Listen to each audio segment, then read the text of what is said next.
Une branche forte. Sur laquelle on peut s'agripper et tout et tout.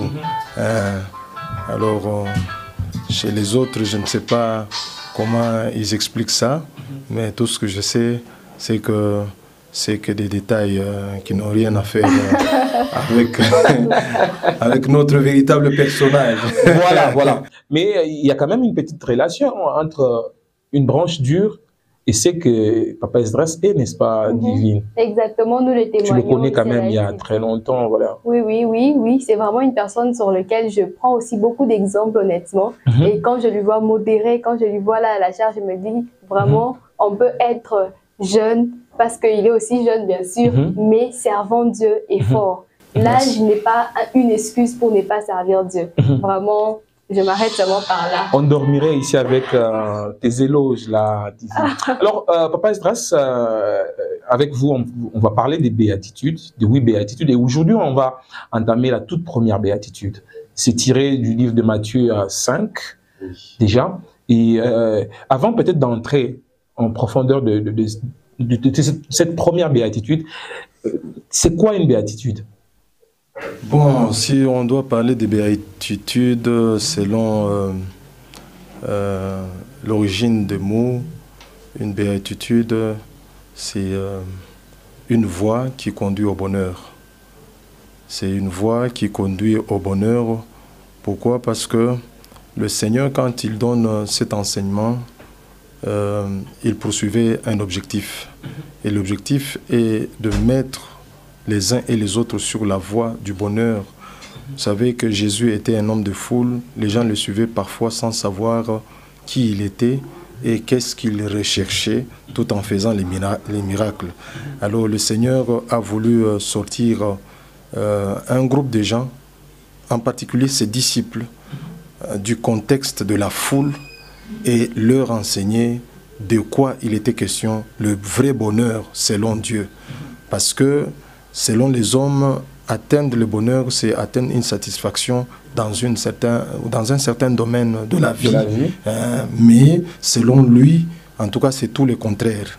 Pour lui, il faut commencer d'abord par se prédisposer à obéir aux principes du royaume pour, en fin de compte, trouver comme réponse la bénédiction venant de Dieu. Alors le Seigneur ne voulait pas les laisser dans la compréhension de la foule, il voulait à ce qu'ils comprennent, ils saisissent que le royaume dans lequel ils vivaient, soit dit en passant, à cette époque-là, c'était l'Empire romain. La Palestine était sous la domination de l'Empire romain. Il y avait des principes, il y avait des lois selon Rome. Mais désormais, dès lors qu'ils ont accepté de le suivre, ils faisaient partie d'un royaume qui était plus vaste que les limites de l'Empire romain. Et d'où, qu'est-ce qu'ils devaient faire? Ils devaient comprendre comment fonctionner dans ce royaume-là. Voilà pourquoi ils donnent ces 8 béatitudes qui sont, je dirais, les 8 autoroutes qui mènent vers le bonheur. Et d'ailleurs, le récit commence par ceci. Voyant la foule, Jésus monta sur la montagne et après qu'il se fut assis, ses disciples s'approchèrent de lui. Puis, ayant ouvert la bouche, il les enseigna et dit. Et là, on commence directement avec la première béatitude. Il dit, heureux les pauvres en esprit, car le royaume des cieux est à eux. Et c'est sur ça d'ailleurs qu'on va échanger pour la journée d'aujourd'hui. Espérant que les autres béatitudes, les 7 autres, vous nous les donnerez volontiers au courant de la semaine. Bien sûr, par la grâce de Dieu, on le fera. Alors, Jésus tire, d'ailleurs, vous venez de donner un détail important, qu'il voulait qu'il ses disciples d'abord, parce qu'il s'adresse d'une manière particulière aux disciples, laissant d'abord la foule. Bien sûr que il y avait des gens qui étaient derrière, mais ceux qui étaient proches, regardez la position de Jésus et la position des disciples. C'est que c'était pas comme à l'église la chair et puis le peuple éloigné là. Non, non, c'était proche. Il y avait une certaine proximité entre l'enseignant et les enseignés. Alors cette proximité, c'était pour leur donner, comme qui dirait, des messages qui devaient les toucher eux d'abord en particulier. Pourquoi? Parce que Jésus était venu pour installer le royaume des cieux sur la terre, et les premières personnes qui devaient utiliser, ce sont ses disciples. Vous vous rappellerez qu'après sa mort et sa résurrection, il leur a donné le pouvoir de partir. Oui, oui, tout est parti d'eux. Maintenant, ils ne pouvaient pas mieux faire sans la compréhension.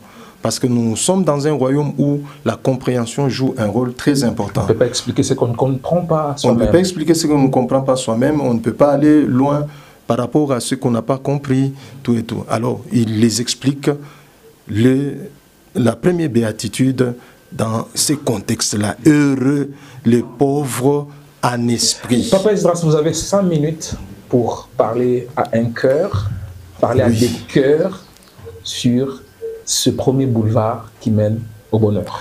Alors, chers téléspectateurs, par cette occasion, je voudrais dire à tout un chacun que le Seigneur vous aime, le Seigneur est capable. Je ne sais pas, 2023 a été long, peut-être caractérisé par des souffrances, caractérisé par des déceptions, caractérisé par des objectifs non atteints, mais que cela ne puisse pas vous en faire. Je voudrais vous dire que le Seigneur a un temps bien fixé pour vous visiter, pour changer votre vie. Voilà pourquoi il est écrit que Dieu fait chaque chose bonne en son temps. Il le fera. Alors Jésus ici, il est en train d'expliquer la première béatitude. Il dit « Heureux les pauvres en esprit ». Je voudrais éloigner tout de suite la mauvaise compréhension de ce passage, parce que la plupart des gens, et même pour avoir appartenu à une certaine religion, les gens pensaient qu'il faut être pauvre, démuni, ça veut dire manquer de tout, et ainsi, de cette manière-là, vous allez hériter le royaume des cieux. Non, loin de là. Jésus n'a pas dit qu'il faut être pauvre sur le plan financier, qu'il faut être pauvre sur le plan matériel, ou qu'il faut être pauvre, je ne sais pas, sur le plan relationnel. Il dit les pauvres en esprit. Alors, généralement, le mot pauvre nous renvoie à une personne dont ses avoirs sont inférieurs par rapport à ses besoins. D'où c'est quelqu'un qui doit rechercher, fournir plus d'efforts pour combler ce vide-là. Alors, sous le plan spirituel, parce qu'il s'agit du spirituel, Jésus dit bien les pauvres en esprit.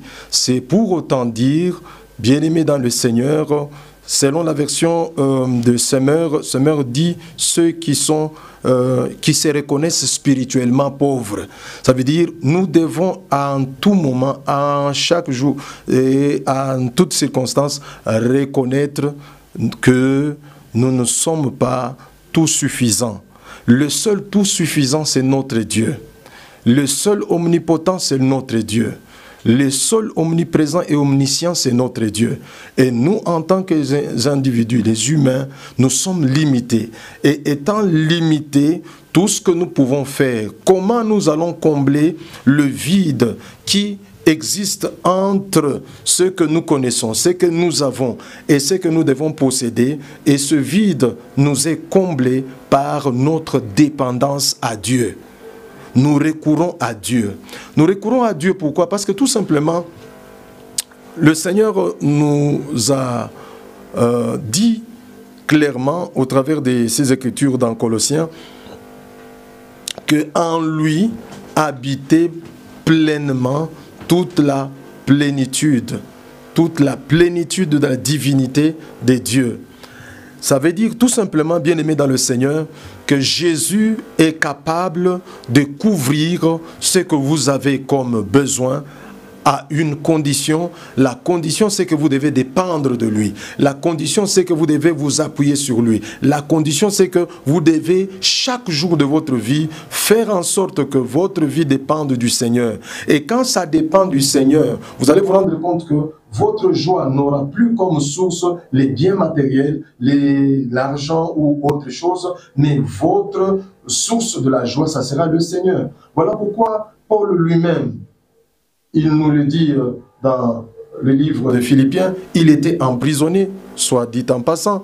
Il est en prison, il écrit cette lettre pour envoyer ça aux Philippiens. Et quand il écrit cette lettre-là, il leur dit « Réjouissez-vous toujours dans le Seigneur ». Je le répète, réjouissez-vous. Ça veut dire tout simplement ceci. Paul, physiquement parlant, il était en prison, mais sa condition spirituelle n'était pas emprisonné. Il était libre. Pourquoi? Parce qu'il croyait en un Dieu puissant, il croyait en un Dieu capable. Alors, sa foi a fait que ce qui s'est passé à l'extérieur de lui n'avait pas de l'influence sur ce qui était spirituel.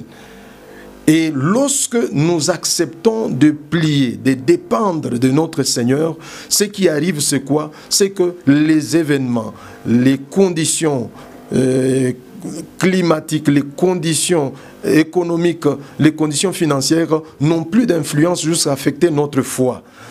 Le Seigneur voulait à tout prix mettre un bouclier devant tous ses disciples pour dire: ne vous préoccupez pas trop des choses de ce monde, mais par contre préoccupez-vous des choses du ciel. Parce que vous savez que un ciel ouvert est capable de produire l'argent, un ciel ouvert sur la vie de quelqu'un est capable de produire des véhicules, un ciel ouvert est capable de produire des voyages, mais on ne doit pas se préoccuper de chercher des véhicules, les voyages et ceci et cela, mais on doit beaucoup plus d'abord chercher à connaître Dieu, chercher à le connaître et à le connaître profondément.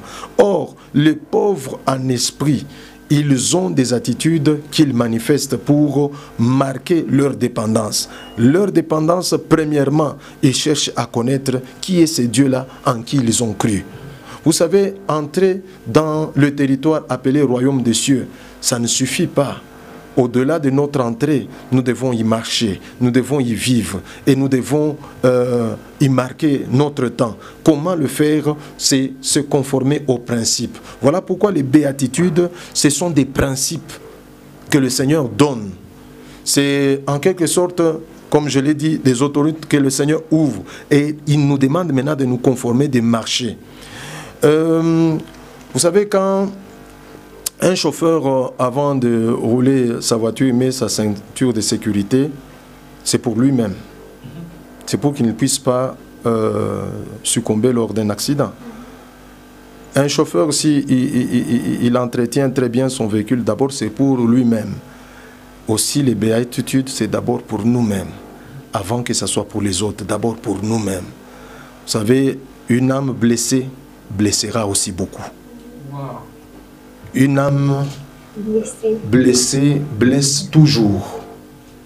Voilà pourquoi on commence d'abord par se soigner soi-même. Les béatitudes sont un soin qu'on s'auto-administre au travers de la parole de Dieu. On accepte, on croit et on marche selon ces béatitudes-là. Alors, il dit, heureux les pauvres en esprit. J'ai dit, les pauvres, ce sont ceux-là qui se reconnaissent spirituellement, incapables, faibles, tout et tout. Et d'où ils doivent, on ne doit pas seulement connaître notre condition de faiblesse, mais au-delà de la connaissance de notre condition de faiblesse, il y a un pas à faire. Et parmi les pas à faire, c'est qu'on doit connaître le Seigneur. Le connaître comment? On doit le connaître au travers de sa parole. On doit marquer notre dépendance en obéissant à sa parole, en marchant selon ce qui est écrit. Et lorsque nous conformons notre vie selon sa parole, alors ce que sa parole dit sera notre vie. Ce que sa parole promet arrivera dans notre vie. Ce que sa parole déclare sera notre bouclier en cas de combat. Ce que sa parole déclare sera notre victoire. Ce que sa parole déclare sera notre bénédiction. Alors on doit conformer notre vie à cela. Alors il dit, le pauvre en esprit. Les pauvres en esprit qui doivent dépendre, pas un jour, pas 2 jours, mais toute leur vie. Voilà. Toute leur vie dépendre du Seigneur. Parce que, au fait, nous sommes déjà montés dans l'ascenseur, nous sommes déjà en train de monter, même si la hauteur sur laquelle nous nous trouvons maintenant n'indique pas que nous sommes déjà au ciel, mais en soi, nous sommes en voie vers le ciel. Et comme nous y sommes déjà, qu'est-ce que nous devons faire? Nous nous conformons tout simplement. Et on ne va pas ouvrir la porte pour sortir. On a déjà reçu Christ, on ne doit plus rentrer. Exactement. On ne doit plus faire marche arrière. On reste On demeure. Bien sûr, On demeure, on reste et on continue. Les événements et les temps qui nous trouvent en étant déjà dans cet ascenseur-là, ça ne conditionne pas l'absence de celui qui nous y a fait monter. Nous y sommes, nous y restons et jusqu'à la fin, nous serons avec le Seigneur. Wow. Voilà, nous y sommes, nous y serons jusqu'à la fin avec le Seigneur. Tu as compris pourquoi je l'ai appelé docteur, n'est-ce pas? Je comprends maintenant. Moi, je pensais qu'il était docteur en médecin. Et je me disais, waouh, donc je suis aussi en train de suivre ses pas. Alors, moi et toi, on a retenu certaines choses. Le pauvre, ce n'est pas ce que les gens pensent, ce n'est pas ce que certaines confessions religieuses nous inculquent. Voilà. J'ai aussi noté le fait que Jésus commence par le royaume des cieux.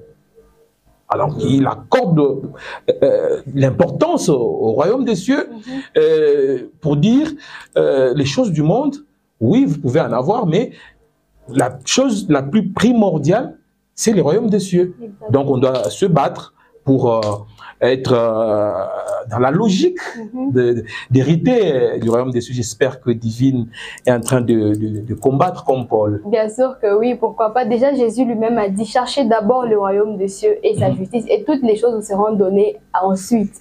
Nous savons très bien que notre vie sur terre, ce n'est même pas le 1/3 de la vie dans l'éternité. Même pas le 1/100e. Même pas. Je dirais, même pas le 1/1000e.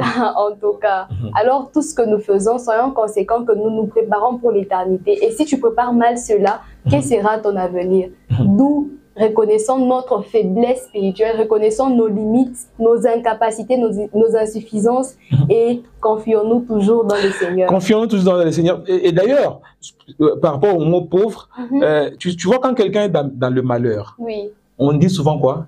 Le pauvre.